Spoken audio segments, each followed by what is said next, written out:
What does it take to play great golf? Do you know? You've had rounds where everything felt easy, but you may have walked away from a great experience at a loss for how to repeat it. After watching those contending for the win at this year's Masters event, you might think that great golf requires things like talent, patience, courage, experience, and solid strategy. And you'd be right.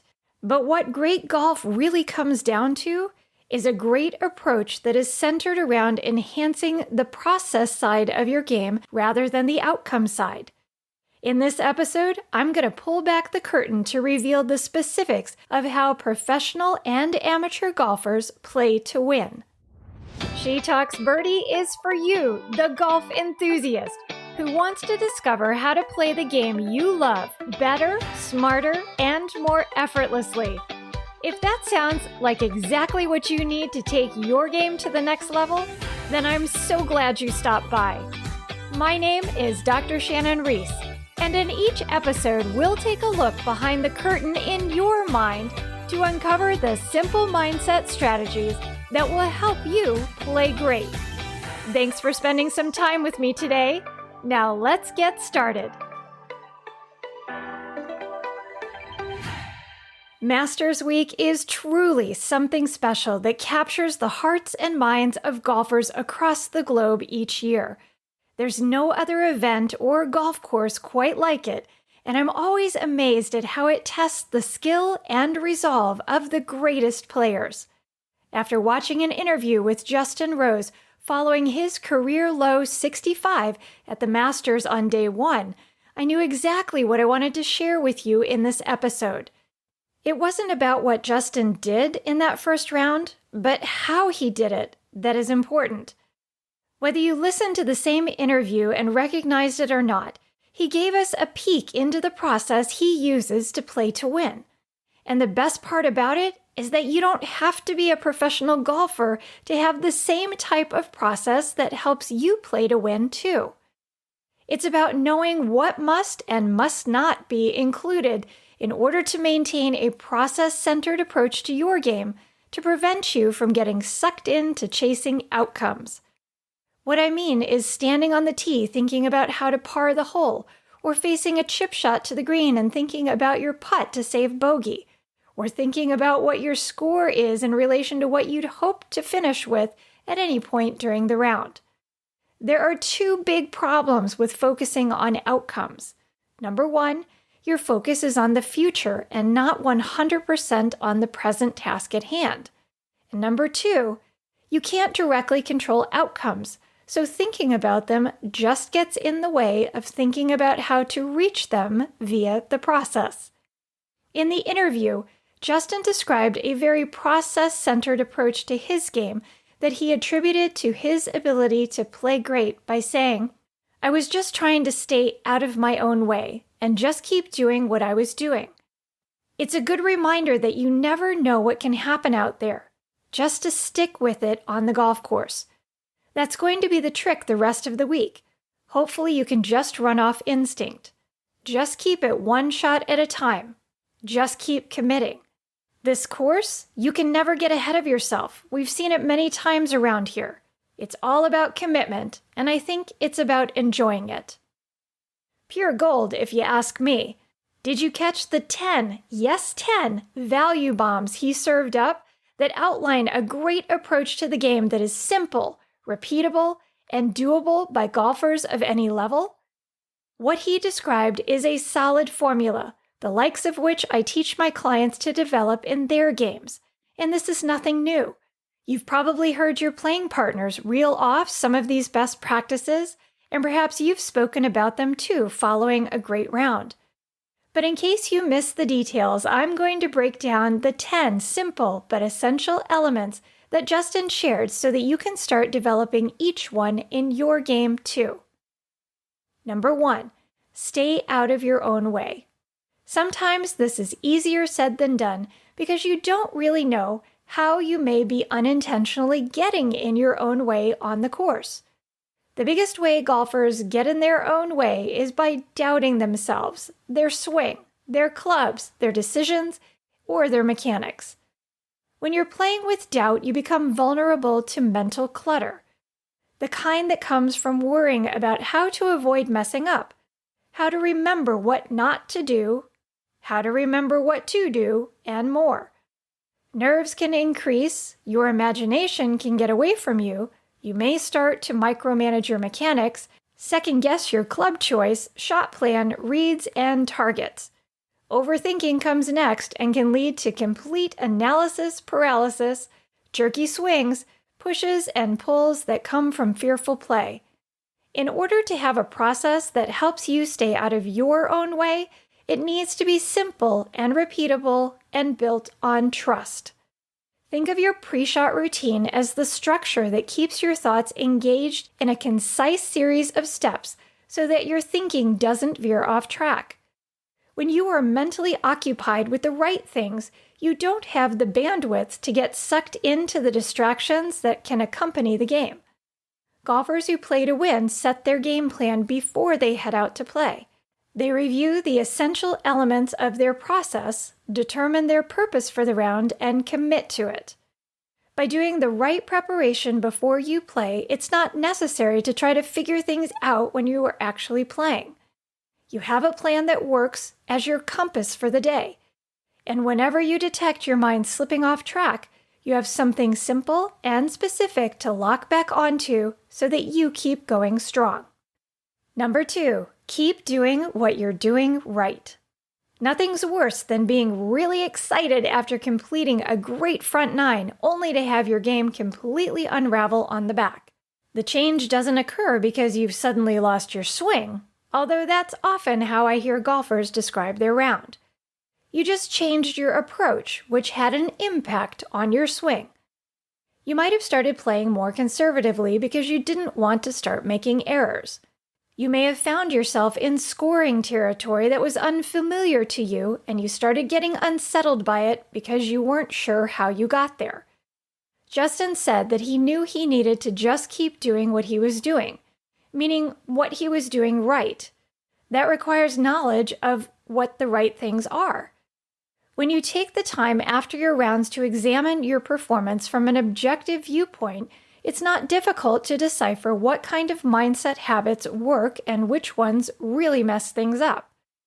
When I speak with golfers about their good rounds and ask them to think about the things they were thinking about, their good process begins to unfold.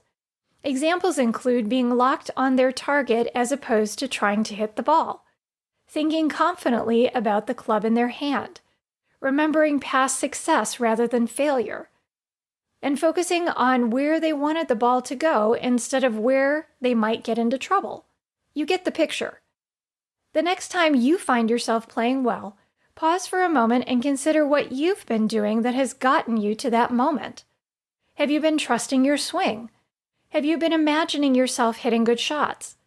Have you been taking your time to create a great shot plan? Have you been focused on playing for you and not performing or trying to prove anything to others? In your brief moments of reflection, you will see your good process begin to come into focus. From there, all you have to do is keep doing what you were doing well up to that point. Let the future unfold without you worrying about how you will get there, and you will have a much better chance of continuing to play well. Number 3. Be ready and willing to pivot as needed. There are lots of things that you can't plan for in advance, but that doesn't mean that you can't successfully pivot when the unexpected occurs in your round. Justin made reference to the fact that you never know what can happen out there, and he was referring to the things over which he has no control. I call these things the uncontrollables, and there are many. Golfers find it impossible to play to win when they're trying to control the parts of the game they can't. They waste time and energy and literally set themselves up to fail by trying. Consider the big uncontrollable that occurred at the Masters this year. Conditions were dry at the start, then following a rain delay on Saturday, the course changed dramatically. The golfers who adjusted quickly were able to play strong. Those who didn't pivot their approach didn't fare as well. The best way to prepare yourself for the unexpected is to spend some time thinking about different scenarios you've experienced in the past before you head out to play.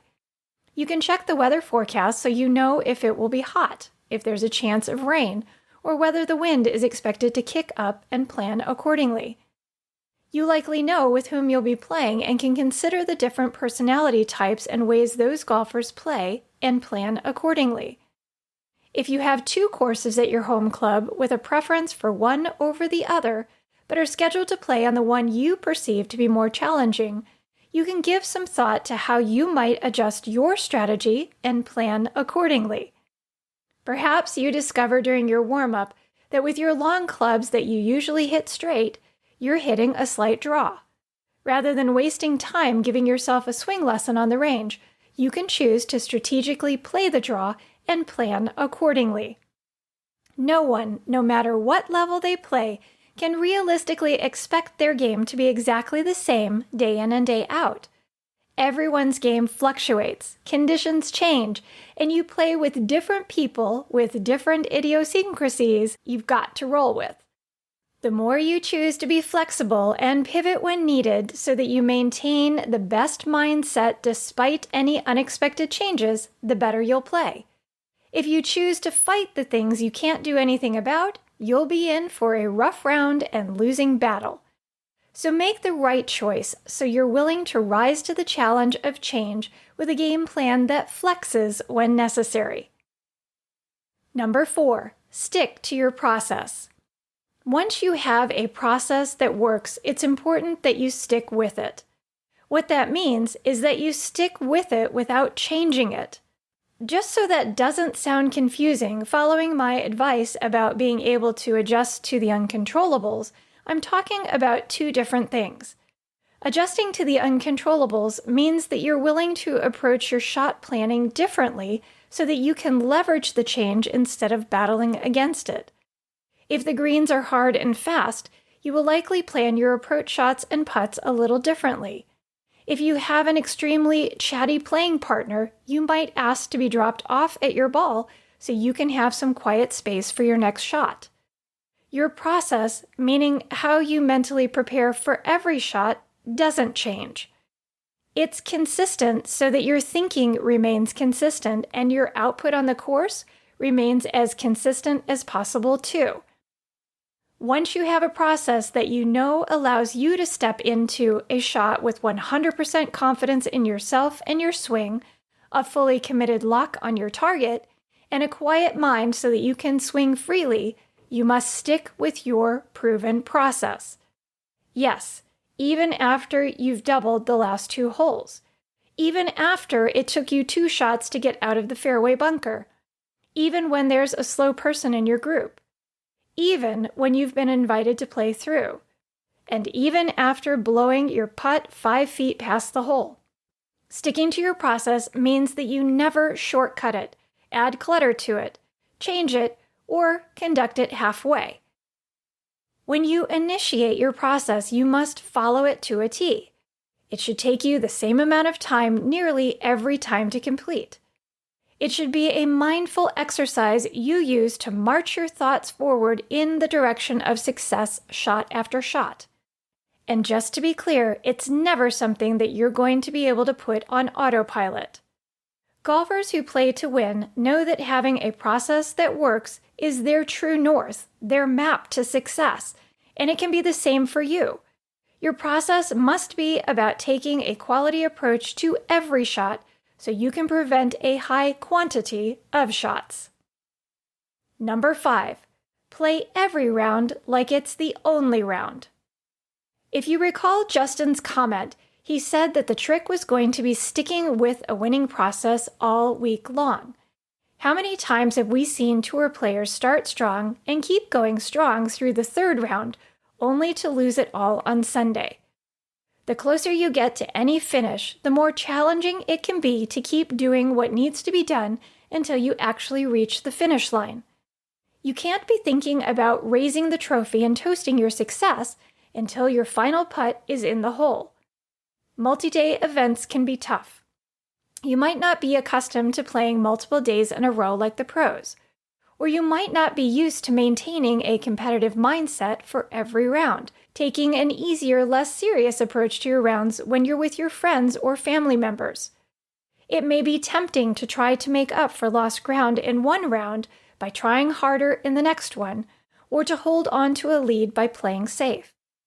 You may get wrapped up in considering the finish line you desire to reach while you're still in the midst of playing an event, which can be very distracting and result in self-imposed pressure to perform. Just like you've got to approach your game one shot at a time, like I'll be talking about shortly, you've also got to start fresh round over round. I call it wiping the slate clean, and it's a process that I teach my clients to go through so that they can close the book on one round before getting started with the next. This is important because you don't want to get mentally bogged down in a prior round while you're trying to play the one you're in. That creates clutter, distraction, and pressure, none of which help you play to win.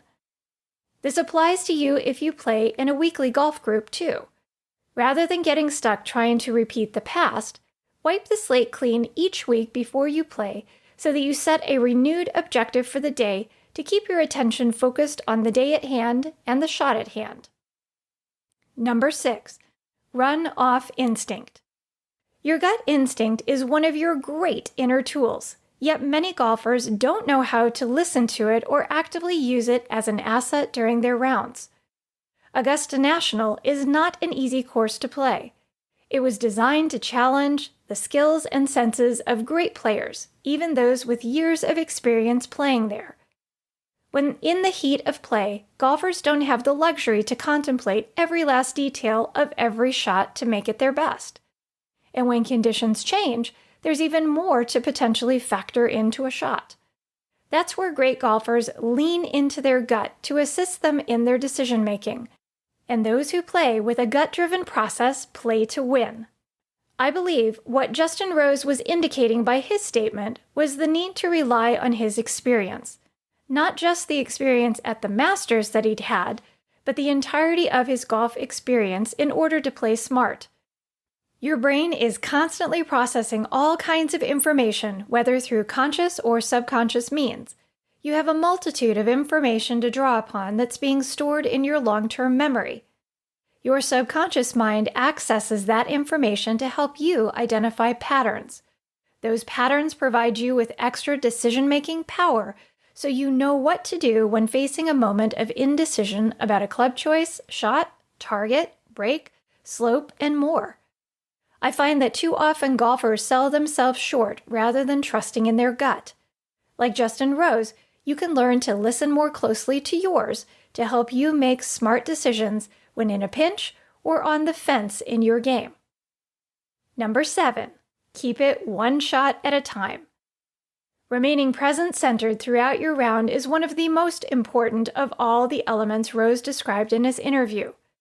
If you struggle to maintain consistent focus throughout your rounds, then you definitely want to listen to episode 005, where I share how you can regain, train, and maintain laser-like focus in golf.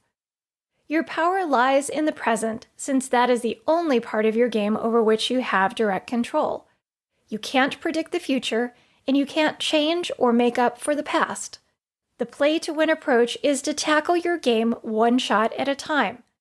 This means avoiding the temptation to think about what you could make on a hole while you're still in the midst of playing it, or daydreaming about what you might score for the day if you just keep the momentum going. When you begin thinking about how to par the hole that you're on, your mind is in the future. You can slip into the future that easily. Getting distracted by the past or the future fractures your focus and clutters your mind. It's impossible to put 100% of your best into the shot you're about to hit when your mind is elsewhere. Staying present is about playing the game within the game. I will often equate the one-shot approach to the focus a basketball player has when standing on the free throw line. The goal is nothing but net. Allowing your mind to become completely absorbed in the shot at hand on the course feels very much the same. When you lock onto your target and swing for it, there's nothing better than watching your shot unfold and reach your target just as you imagined it would. Commit to treating every shot with the same quality and attention to detail so that no shot is more important than the next. It's just about the next target and the next target until you run out of targets at the end of the round. At that point, you can add up your score to see how playing one shot at a time contributed to a solid round. Number 8, just keep committing. Whether you feel as though you're playing well or not, you must remain committed to go for smart targets. It's about keeping your foot on the gas. This doesn't mean taking risks or hitting low percentage shots. When you play to win, you leverage the assets in your bag for the day rather than selecting the shots you think you should hit. Planning shots you know you can hit keeps the pressure at bay, making it much easier to commit to the plan without reservation. During an ideal warm-up, you assess the A game you have in the bag for the day that you can use to play to win. There's no need to invite pressure into your round by trying to play shots you can't back with 100% confidence, because without confidence, you can't commit. And proceeding with a shot you aren't sure you can hit well will cost you unnecessary strokes. I call this an anyway shot. A shot you know you're not ready to hit, but you go ahead and hit it anyway. Anyway shots are not committed shots, so don't fool yourself by thinking you can get away with them and play well. You need to play with straightforward plans so that you know you have the skill and confidence to execute, so that you can step into your shots with zero pressure. That's how great golfers swing freely and accurately, and so can you. Number 9, never get ahead of yourself. You've got to accomplish number 7 and commit to play one shot at a time in order to be able to avoid getting ahead of yourself. Golf is not chess, and therefore there's no need to plan multiple shots in advance. When you're off the course, feel free to plan your strategy for every hole and consider the big picture of your approach to the course. But when you're playing the game, you need to be patient enough to invest your best quality and attention into each individual shot moment. Every shot counts one, so make sure that you don't take any for granted and see them start multiplying on any hole like a bunch of rabbits. Number 10, enjoy the round.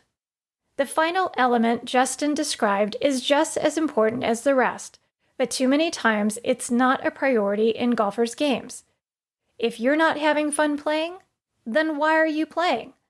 In case you have forgotten, golf is a game and it's meant to be fun. But sometimes golfers get so worried about results that they work the enjoyment right out of their game.